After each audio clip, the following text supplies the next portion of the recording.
আপনি কতবার পরিকল্পনা করেছেন সকালে তাড়াতাড়ি ওঠার, প্রতিদিন পড়াশোনা করার, সুস্থ থাকার, মোবাইল কম ব্যবহার করার বা কোনো নতুন কাজ প্রতিদিন একটু একটু করে শেখার? কিন্তু তারপর কি হয়?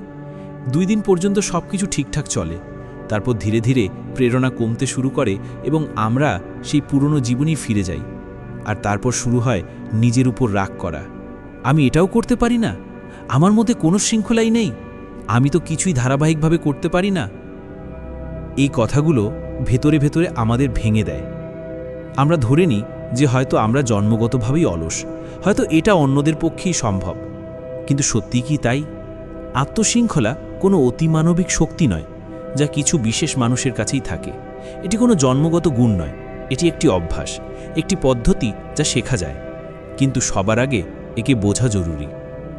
শৃঙ্খলার অর্থ প্রায় সময় মানুষ ভুল বোঝে।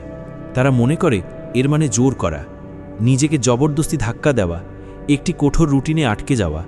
কিন্তু আসল শৃঙ্খলা হলো আসলে নিজের সাথে করা একটি সৎ প্রতিশ্রুতি, একটি ছোট প্রতিজ্ঞা যে আমি প্রতিদিন একটু একটু করে এগিয়ে যাব, মন চাক বা না চাক। শুরুতে এটি অবশ্যই কঠিন মনে হয়, যখন সকালে অ্যালার্ম বাজে এবং বিছানা ছাড়া কষ্টকর মনে হয়, যখন কোনো কাজ করার মন থাকে না কিন্তু তা করা জরুরি, যখন প্রতিটি বিক্ষেপ আপনাকে নিজের দিকে টানে এবং আপনি একটি ক্লিকের দূরত্বে থাকেন কোনো আরামদায়ক অজুহাতের থেকে, তখনই শৃঙ্খলার আসল পরীক্ষা হয়। কিন্তু জানার বিষয় হলো, শৃঙ্খলার পুরস্কার তাৎক্ষণিক পাওয়া যায় না। এটি একটি বিলম্বিত পুরস্কার, একটি অদৃশ্য ট্রফি যা সময়ের সাথে সাথে সামনে আসে। আর এটাই কারণ যে বেশিরভাগ মানুষ মাঝপথে হার মেনে নেয়। তাদের মনে হয় যে কোনো ফল আসছে না, তাই এসব বৃথা। কিন্তু যারা টিকে থাকে তারাই সেই জীবনযাপন করে যা অন্যদের জন্য কেবল স্বপ্ন। শৃঙ্খলা ধীরে ধীরে আপনার ভেতরে এক নতুন মানুষ তৈরি করে। সেই মানুষ যে প্রতিবার অজুহাতের পরেও কাজ করে, সেই মানুষ যে নিজের আবেগকে নিয়ন্ত্রণ করতে শিখে যায়, আর সেই মানুষ যে জানে স্বাচ্ছন্দ্য বলয়ের বাইরেই উন্নতি লুকিয়ে আছে।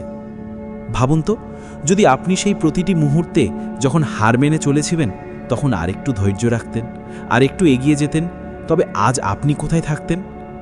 আত্মশৃঙ্খলা একটা পেশির মতো, যত ব্যবহার করবেন তত শক্তিশালী হবে।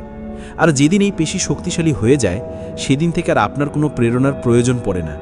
তখন আপনি কেবল অনুপ্রেরণার উপর কাজ করেন না, আপনি প্রতিশ্রুতির উপর কাজ করেন। তাই আজ থেকেই প্রশ্ন করবেন।